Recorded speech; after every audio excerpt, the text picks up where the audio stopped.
अ, इससे पहले सेट 1 दिया था, उसी के कंटिन्यूएशन में सेट 2 है। और ये खास टॉपिक है जिससे कि क्वेश्चन आना ही आना है। STDs. STDs means sexually transmitted disease. किसे कहते हैं? दोज डिजीज और infections which are transmitted through sexual intercourse, यानी सेक्सुअल इंटरकोर्स के जरिए जो डिजीज ट्रांसमिट होता है उसको एसटीडीज कहते हैं। It is also called VD, venereal disease, और RTIs, reproductive tract infections. Symptoms इसका क्या क्या है? इचिंग होगा, फ्लूइड डिस्चार्ज होगा, स्वेलिंग होगा, स्लाइट पेन होगा। Prevention: avoid sex with unknown और मल्टीपल पार्टनर, मतलब अननोन पार्टनर से सेक्स नहीं करना है। Use condom during coitus, sexual intercourse के दौरान जो है कंडोम यूज़ करना है। Seeking medical help in case of doubt, अगर कोई डाउट हो तो मेडिकल हेल्प लेना है।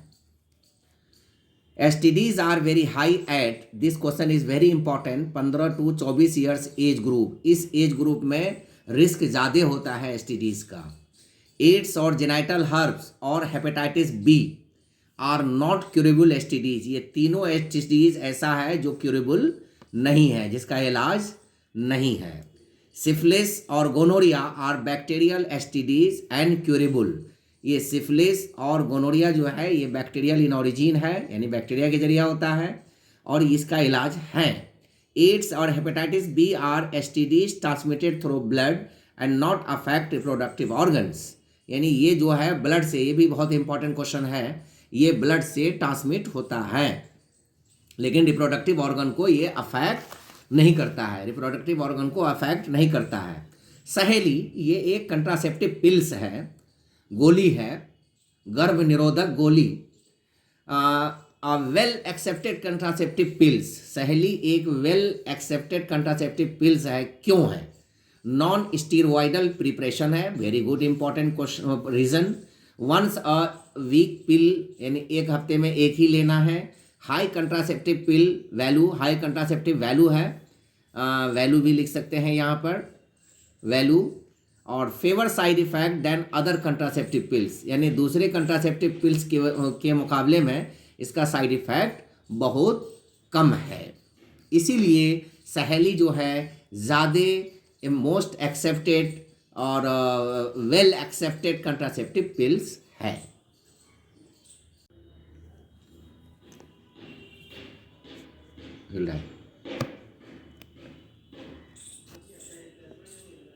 MTP, मेडिकली टर्मिनेटेड प्रेगनेंसी, एक तो इसका स्टैंडर्ड फॉर्म, फुल फॉर्म, विस्तारित रूप पूछ सकता है।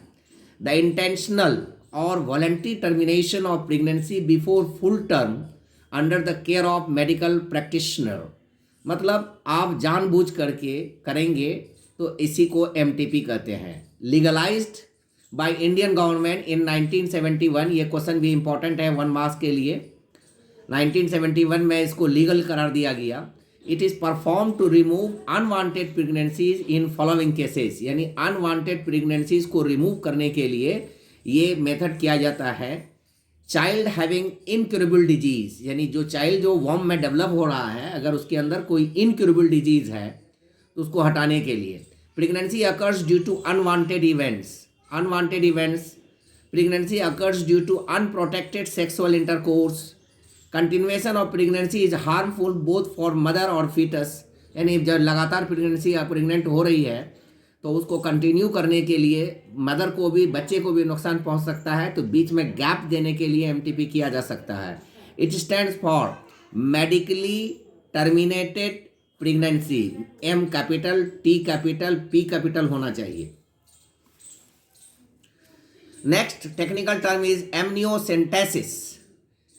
एमनियोसेंटेसिस एक टेक्निक है। It is the prenatal diagnostic techniques in which a sample of amniotic fluid from the womb of pregnant women is taken during early stage of embryo development and the cells are cultured and analysed. ये womb से by with the help of syringe जो है यहाँ से amniotic fluid निकाल लिया जाता है और उसके बाद उसको, उसके अंदर जो फिटस का सेल्स है उसको एनालाइज किया जाता है। एनी क्रोमोसोमल डिसऑर्डर और metabolic error can be detected और एडवाइज MTP इफ नीड। यानी इस टेक्निक का जो एडवांटेजेस है वो ये दो बातें हैं कि फीटस में अगर कोई क्रोमोसोमल डिसऑर्डर है या मेटाबॉलिक एरर है जिससे बच्चे को नुकसान या मदर को नुकसान पहुंच सकता है, इसका डिटेक्शन करते हैं और इस अगर मतलब गड़बड़ हुआ तो उसको एमटीपी के लिए एडवाइस करते हैं।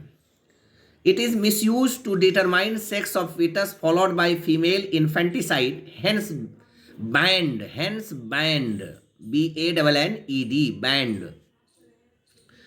मतलब ये इसका डिसएडवांटेज है, इसको बैन कर दिया गया है इसलिए क्योंकि इससे लोग ग्रोइंग चाइल्ड का सेक्स पता लगा कर करके अगर फीमेल चाइल्ड होता है तो उसको वहीं पर मार देते हैं। फीमेल फिटिसाइड को बढ़ावा मिलता है, इसलिए गवर्नमेंट ने इसको बैन कर दिया है। The next technical term is lactational amenorrhoea. ये नेचुरल मेथड है पॉपुलेशन कंट्रोल के लिए। It refers to absence of menstruation during the period of intense lactation following parturition. यानी लैक्टेशन पीरियड और पार्चुरेशन, इस पीरियड में मिल्क मेंस्ट्रुएशन नहीं होता है, तो इसी को हम लैक्टेशनल एमिनोरिया कहते हैं। ओव्यूलेशन और other events of menstrual cycles not occur, ये वेरी बहुत इंपॉर्टेंट पॉइंट है, मैंने सिर्फ मेन पॉइंट को लिया है। Hence as long as mother breast feeds her child chances of contraception is नील।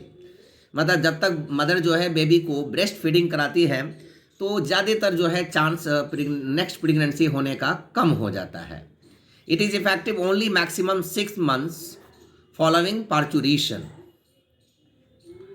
यानी पार्चुरेशन के बाद मतलब ज़्यादा से ज़्यादा ये 6 महीना तक वैलिड होता है, उसके बाद तो फिर हो जाता है। No side effect but chances of failure is high. Side effect तो इसमें नहीं होता है, लेकिन इनफर्टिलिटी या फेल होने का चांसेस ज़्यादा होता है। Expand following arts assisted reproductive technology, सभी अंडरलाइन वर्ड को कैपिटल लिखना है। Gift, gamete intra fallopian transfer, ICSI, gift, IVF, ET, IUT, PIDs and IUDs, RCH reproductive and child health care. R capital लिखना है, C capital लिखना है, H capital, मतलब सभी का पहला लेटर कैपिटल लिखना है।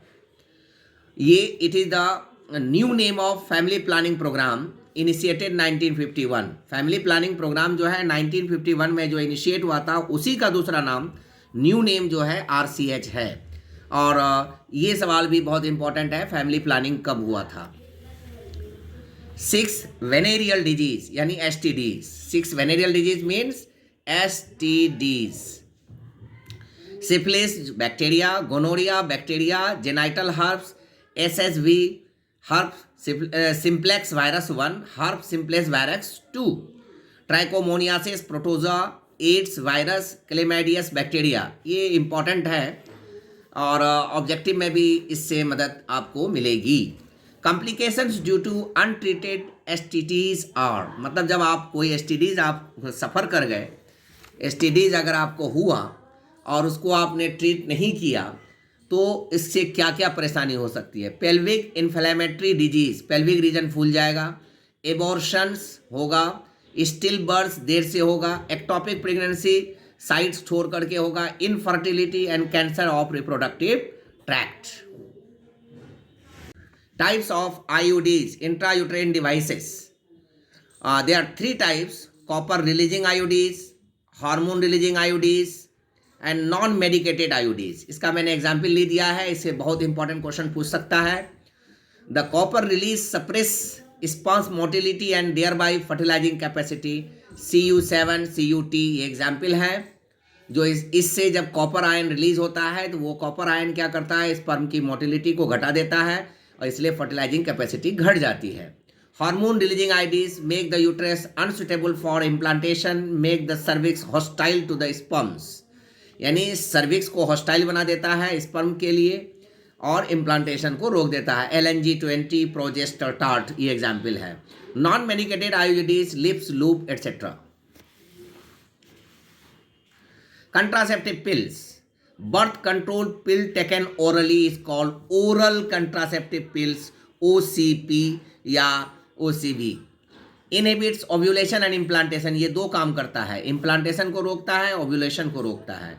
Alters the quality of cervical mucus, mucus reason का को अल्टर कर देता है। Retards the entry of sperm into cervix, इसको रोकता है।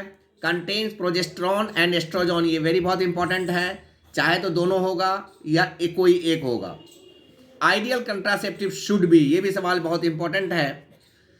आइडियल कंट्रासेप्टिव किसे कहेंगे? बी यूजर फ्रेंडली, यानी जो यूज करता है उसके लिए फ्रेंडली होना चाहिए। Not interfere with sexual act, desire, sexual drive, यानी सेक्सुअल जो एक्ट है, चाहत है, उस पर कमी नहीं आनी चाहिए। इजीली अवेलेबल, आसानी से मिलना चाहिए। इफेक्टिव और रिवर्सिबल विद नो और least side effect. Ill effects of contraceptive pills, nausea, परेशानी होगी, एब्डोमिनल पेन होगा, breakthrough bleedings, irregular menstrual bleedings, breast cancer, इससे ज़्यादातर ये ब्रेस्ट कैंसर होने के चांसेस रहते हैं। नेम ऑफ कंट्रासेप्टिव पिल्स, सहेली, जो बहुत इंपॉर्टेंट है, malady. Probable cause of infertility, infertility का क्या क्या कॉज हो सकता है? कॉन्जेनाइटल या हेरिडिटरी डिजीज, यानी जो खानदानी है। यूज ऑफ सर्टेन ड्रग्स, कुछ ड्रग्स वगैरह यूज करने की वजह से। Immunological responses, some disease, psychological factor, certain physical factor, ये सब जो है बांझपन का, नामर्दी का, ये प्रोबेबल कॉज है। Floriculture, cultivation and management of plants for their flowers, flowers के लिए करते हैं जो उसको फ्लोरिकल्चर कहते हैं। Parthenocarpy, the fruit production without fertilisation, इसे पार्थेनोकार्पी कहते हैं। Correct developmental sequences, male gamete का कैसे मतलब डेवलपमेंट होता है? First is sporogenous tissue changes, gives pollen mother cell which gives microspore tetrad, which gives pollen grain, which is called pollen male gametes. Monosporic development of female gametophyte, since only one of the 4 megaspore develops into embryo sac, hence called monosporic development, यानी 4 में से कोई एक ही develop होता है, इसी को कहते हैं। Self incompatibility, it is a genetic mechanism that prevents self-pollen from fertilizing the ovule by inhibiting pollen germination or pollen tube growth on pistils. ये एक जेनेटिक मैकेनिज्म है जो उसको सेल्फ करने से रोकता है। Seed does not produce form because fertilisation does not occur, ये बहुत इंपॉर्टेंट पॉइंट है। Bagging technique, the covering of the emasculated, emasculated means removal, bisexual flowers or the female flower with a suitable bag made up of butter paper to prevent contamination of stigma of the selected female flower from unwanted pollen grains. This is useful in plant breeding to obtain desired plant. Triple fusion, the process of fusion of 3 nuclei, 2 polar and 1 male gamete. 2 polar and 1 male gamete, triploid primary endosperm, बहुत ही important question है। Emasculation, the process of removal of stamen और anthers before the pollen grain mature from a bisexual flower. इसके अलावे long question के लिए आपको ये सब क्वेश्चन तैयार करना है। Double fertilisation, development of pollen grain, development of male और female gametophyte, geitonogamy, xenogamy, autogamy, endosperm development, cryptorchidism. मुझे उम्मीद है कि आप लोगों को ये वीडियो पसंद करेगा और बहुत पसंद आएगा और बहुत ही हेल्पफुल वीडियो है। अगर इस ढंग से आप तैयार कर लें तो मुझे I hope that you will get a good marks, high you will score high in the fourth coming 12th class exam, Bihar board, CBSE board, Jharkhand board, UP board, etc. Thank you.